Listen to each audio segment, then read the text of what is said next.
세상을 바꾼 호기심.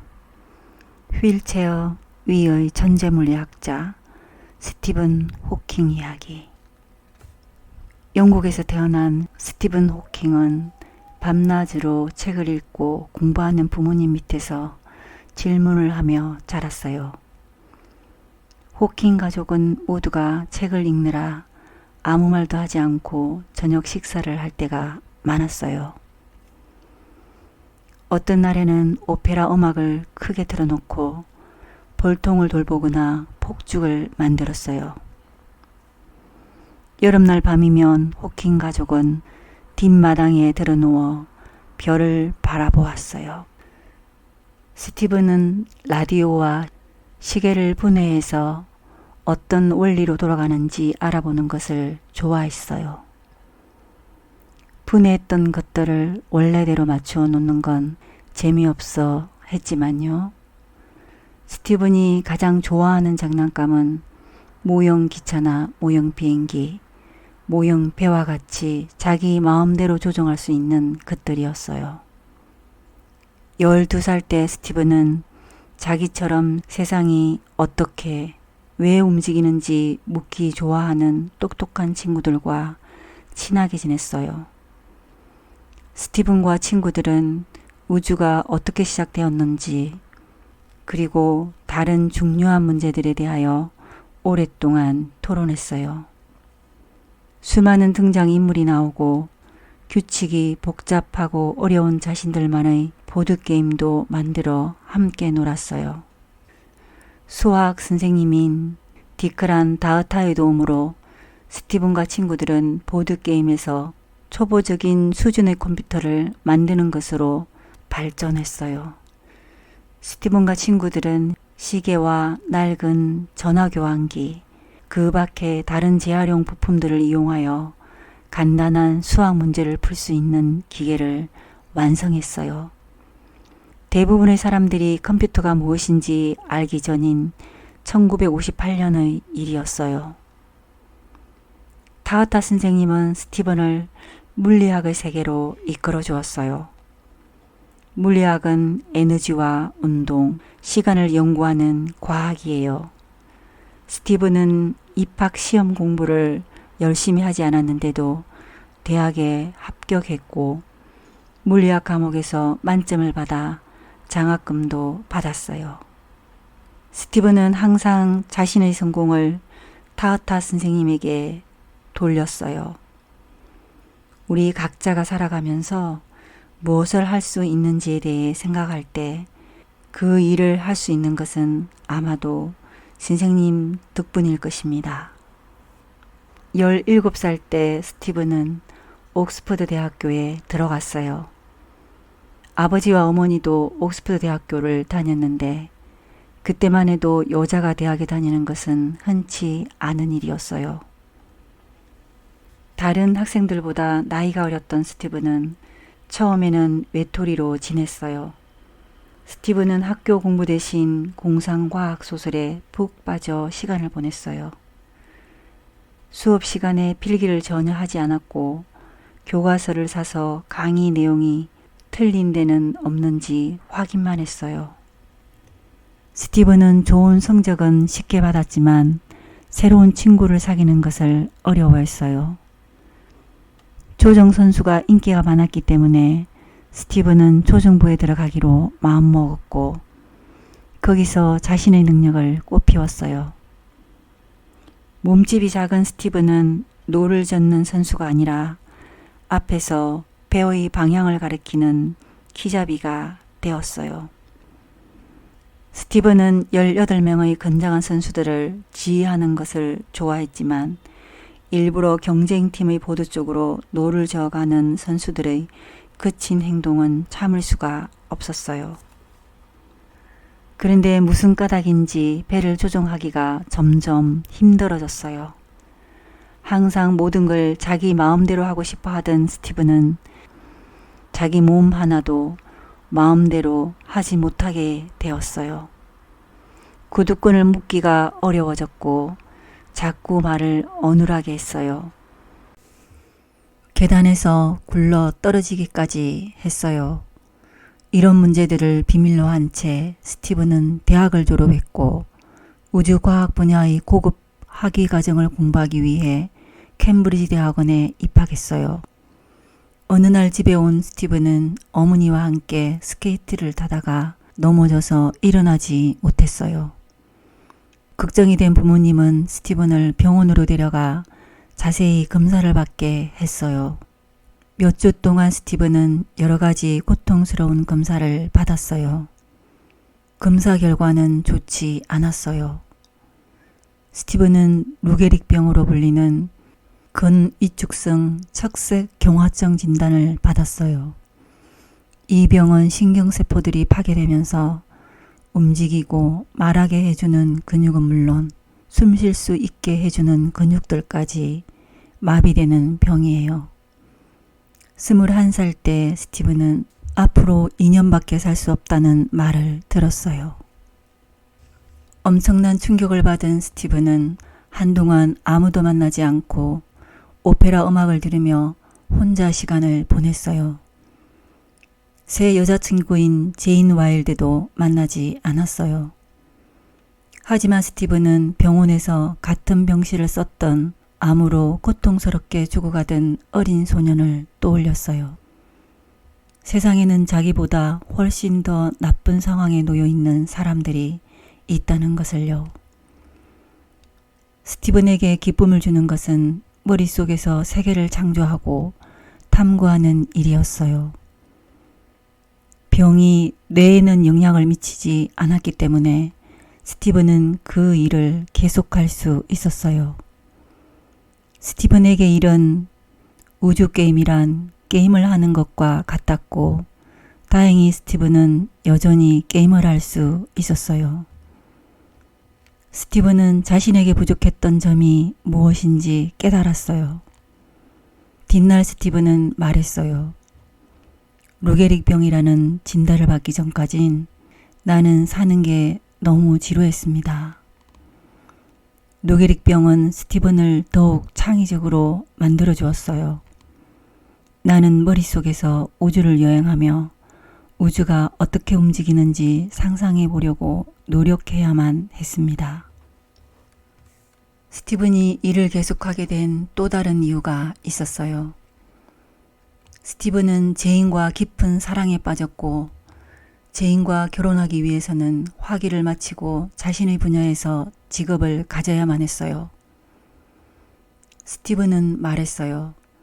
제인과의 약혼은 내 삶을 바꿔놓았고 내가 살아갈 목표를 주었습니다. 제인은 영감을 주는 사람 그 이상이었어요. 다른 사람에게 도움을 받는 것을 몹시 싫어했던 스티븐은 의학적 처치에서부터 논문을 타이핑하는 일까지 모든 일을 제인에게 의지했어요. 스티븐은 목발 없이는 걷기가 힘들어졌고 스티븐이 하는 말은 점점 더 알아듣기 어려워졌어요. 음식을 먹는 것과 목욕하는 것도 힘들어졌고 숨이 막힐 듯한 끔찍한 고통이 스티븐을 괴롭혔어요. 손가락이 구부러지기 시작하면서 스티븐은 손가락도 마음대로 움직일 수 없게 되었어요. 하지만 의사들에게 2년밖에 살 수 없다는 말을 들은 지 4년 뒤 스티븐과 제인은 첫 아이를 낳았어요. 스티븐은 로버트가 태어난 것을 살면서 가장 기뻤던 순간이라고 말했어요. 루시와 티모시가 뒤이어 태어났어요. 스티븐은 할 수 있는 한 아이들과 함께 노는 것을 좋아했어요. 체스와 모노폴리 같은 보드게임을 하면서요. 스티븐은 언젠가 말했어요. 사랑하는 사람들이 살고 있지 않다면 우주는 대단한 곳이 아닐 것입니다. 스티븐은 손으로 쓰는 능력을 잃었지만 기억력은 초능력을 발휘했어요. 학생들에게 아주 복잡하고 어려운 방정식을 모두 외워서 가르친 적도 있어요.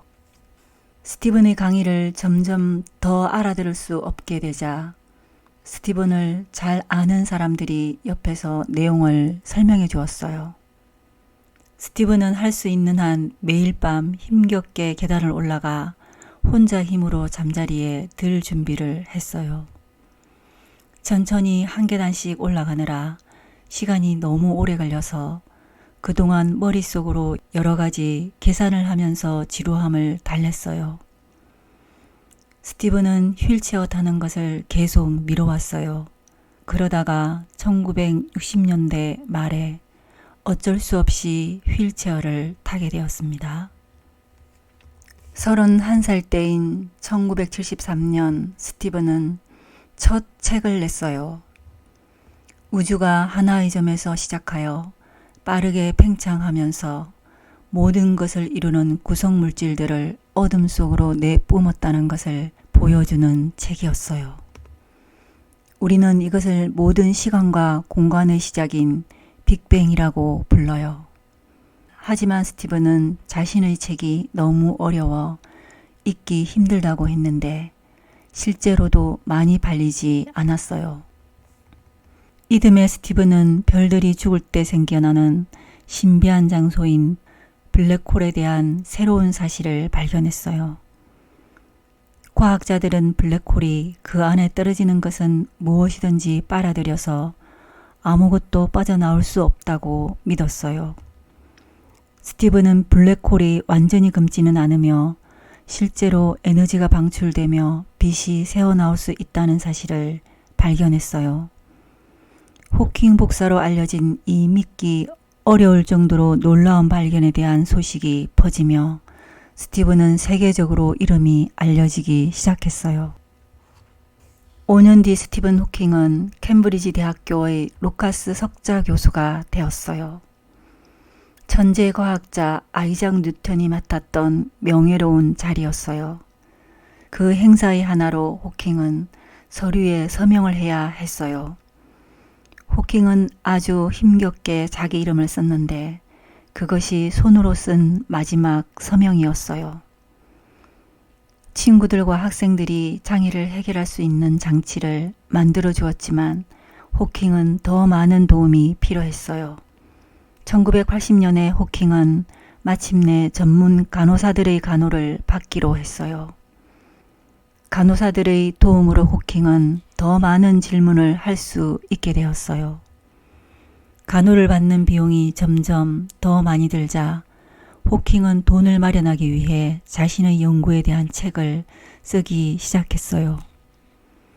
호킹은 말했어요.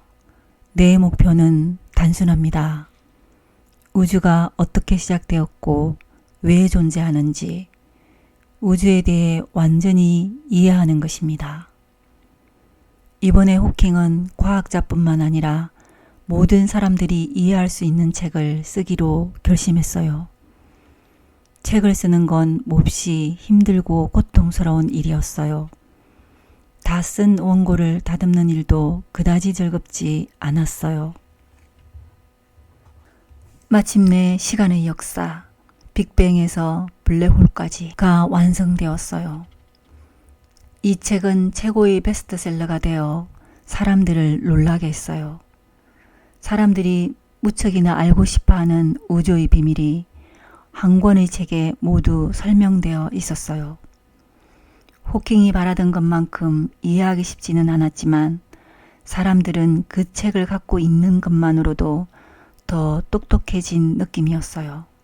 읽지 않고 탁자 위에 놓아두기만 해도 말이에요. 비록 마음대로 움직일 수 없는 몸 안에 갇혀 있을지라도 호킹의 천재적인 생각은 경외심을 불러 일으켰어요. 믿어지지 않을 만큼 강인한 정신력의 승리였어요. 세계 여러 곳곳에서 상을 받게 되어 호킹은 갈 수 있을 때마다 상을 받기 위해 여행을 했어요. 어디서나 호킹을 알아보았어요. 호킹은 자신의 호텔 방에서 파티를 열어 사람들을 즐겁게 해주고 번쩍이는 불빛 아래서 새벽까지 휠체어 춤을 추며 명성을 누렸어요. 호킹은 말했어요. 내가 생각을 많이 한다고 해서 파티를 좋아하지 않거나 말썽을 일으키지 않는 건 아닙니다. 1985년 의사들은 폐렴과 힘겹게 싸우는 호킹이 숨을 쉴 수 있도록 목에 관을 끼워 넣었어요. 호킹은 영원히 목소리를 잃게 되었어요. 마침내 컴퓨터 전문가가 호킹의 휠체어에 컴퓨터 음성 합성 장치를 달아주었어요. 호킹은 이제 미국식 말투의 로봇 목소리로 말했어요. 호킹은 건강이 너무 나빠져서 결국 하루 24시간 내내 간호를 받아야 했어요. 하지만 어느 정도 건강이 나아지면 호킹은 학생들과 팬들에 둘러싸여 마치 로마 시대의 전차를 탄 것처럼 휠체어를 굴려 방으로 들어가곤 했어요. 스티븐 호킹은 대중문화 속으로 들어가 스타트렉, 넥스트 제너레이션, 심성가족, 빅뱅 이론에 출연하여 사람들을 즐겁게 해 주었어요. 대부분의 학자들과 달리 호킹은 토크쇼에서 우스갯소리를 하고 자신을 웃음거리로 만드는 것도 주저하지 않았어요. 재미가 없다면 인생은 비극일 것입니다. 호킹은 힘주어 말했어요. 호킹은 해마다 생일날에 흥겨운 파티를 열어 자신이 몇 년을 더 살았는지 축하하는 폭죽을 터뜨렸어요. 의사들이 말했던 것보다 40년 가까이 더 오래 산 60번째 생일날, 60번째 생일날, 호킹은 휠체어에 맞게 만든 열기구를 탔어요. 65세가 되었을 때 호킹은 최초의 우주 여행객 중 한 사람이 되고 싶어 했어요.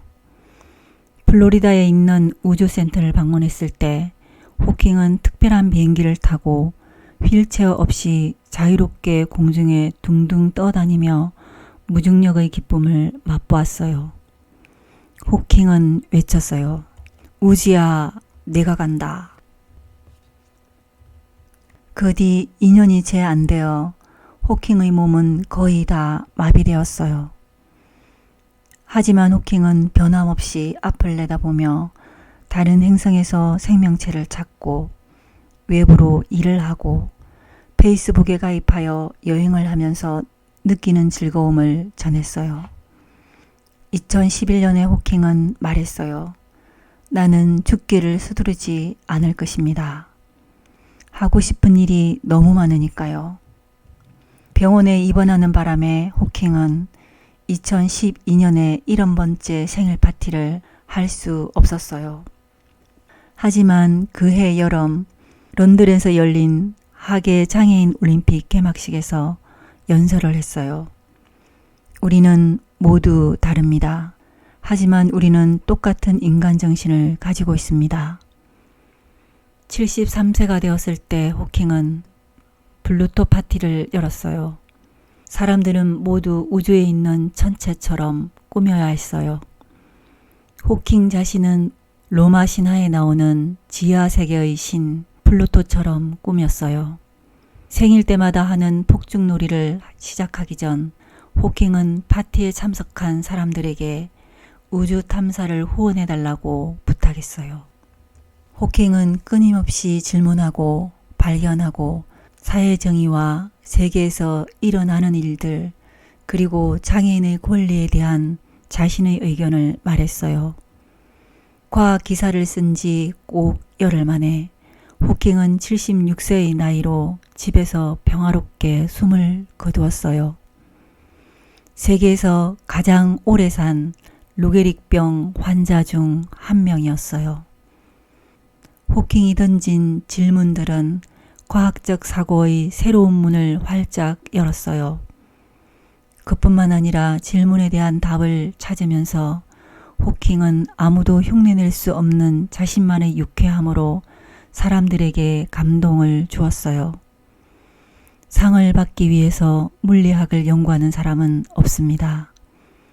물리학 연구란 이전엔 누구도 알지 못했던 것을 발견하는 기쁨입니다. 언제나 뛰어난 유머 감각과 열정으로 스티븐 호킹은 과학을 앞으로 나아가게 했어요.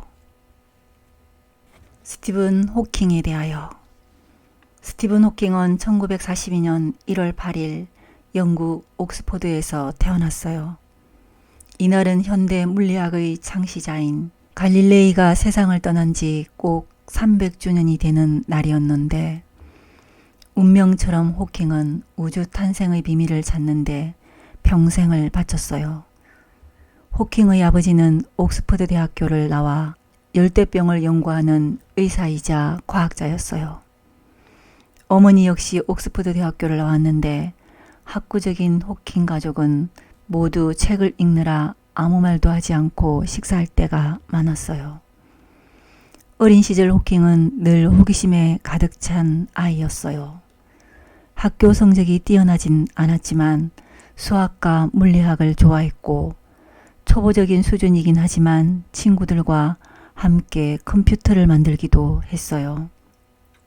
1959년 17세의 나이로 옥스퍼드 대학교에 입학한 후 물리학의 천재성을 발휘하였고, 3년 뒤에는 캠브리지 대학원에 입학하면서 우주론에 발을 들여놓게 되었어요. 과학자로서 밝은 미래를 꿈꾸던 호킹에게 루게릭병으로 불리는 근위축성 착색 경화증이라는 병마가 찾아온 것은 21살 때였어요. 앞으로 2년밖에 살 수 없다는 시한부 선고를 받았지만 호킹은 좌절하지 않고 자신의 삶과 연구를 더 열정적으로 이어갔어요. 걷기는 물론 글씨도 제대로 쓸 수 없었지만 몸이 굳어갈수록 정신세계는 더욱 넓어져 우주론과 이론 물리학 분야에 놀라운 업적을 남겼어요. 우주가 한 특이점에서 탄생했음을 수학적으로 증명했고, 블랙홀에서 에너지가 방출될 수 있다는 호킹 복사를 발견하기도 했어요.